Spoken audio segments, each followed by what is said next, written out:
নমস্কার দর্শক বন্ধুরা, রে স্পোর্টস এর পর্দায় আপনাদের সকলকে স্বাগত জানাই। আগামী 14ই নভেম্বর থেকে ভারত বনাম দক্ষিণ আফ্রিকা টেস্ট ইডেন গার্ডেন্সে এবং ইতিমধ্যেই কলকাতার নন্দনকাননে এই ম্যাচ নিয়ে সমর্থকদের মধ্যে উত্তেজনার পারদ চড়তে শুরু করেছে। আপনারা সকলেই জানেন যে ভারতের দুই কিংবদন্তি তারকা ক্রিকেটার রোহিত শর্মা এবং বিরাট কোহলি তারা কিন্তু ইতিমধ্যেই লাল বলের ক্রিকেট থেকে অবসর গ্রহণ করেছেন, কিন্তু তারপরেও বিরাট রোহিতকে ঘিরে যে উন্মাদনা লক্ষ্য করা যাচ্ছে ইডেন গার্ডেন্সে তা কিন্তু সত্যি চোখে পড়ার মতো। কারণ গতকাল থেকে আমরা দেখতে পেয়েছি যে ইডেন গার্ডেন্সের চারিদিকে সমর্থকদের টিকিট সংগ্রহের ভিড় ক্রমশ বাড়ছে এবং আজকে সেই ভিড় যেন ইডেন গার্ডেন্সের চারিপাশে উপচে পড়েছে। তারা কিন্তু অনলাইনে যারা টিকিট কেটেছেন তারা কিন্তু সেই টিকিট রিডিম করছেন ইডেন গার্ডেন্সের টিকিট কাউন্টার থেকে। পাশাপাশি সেখানে কিন্তু সমর্থকদের চাহিদা রয়েছে জার্সি, কারণ যারা জার্সি বিক্রি করেন তাদের সঙ্গে কথা বলে যেটা জানা গেল সব থেকে বেশি জার্সি বিক্রি হচ্ছে বিরাট কোহলির। পাশাপাশি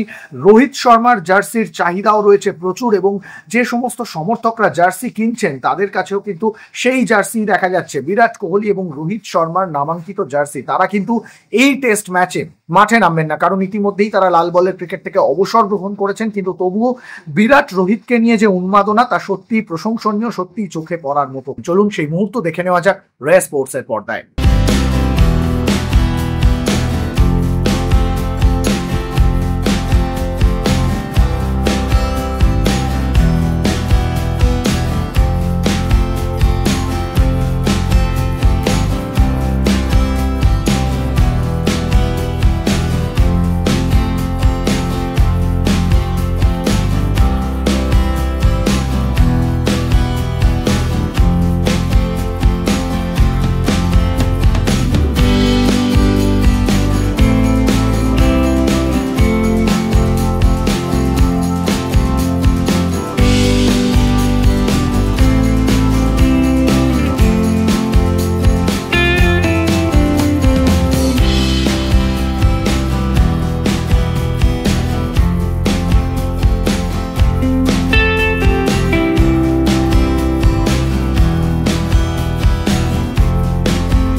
সৌরভ মুখার্জি, রে স্পোর্টস।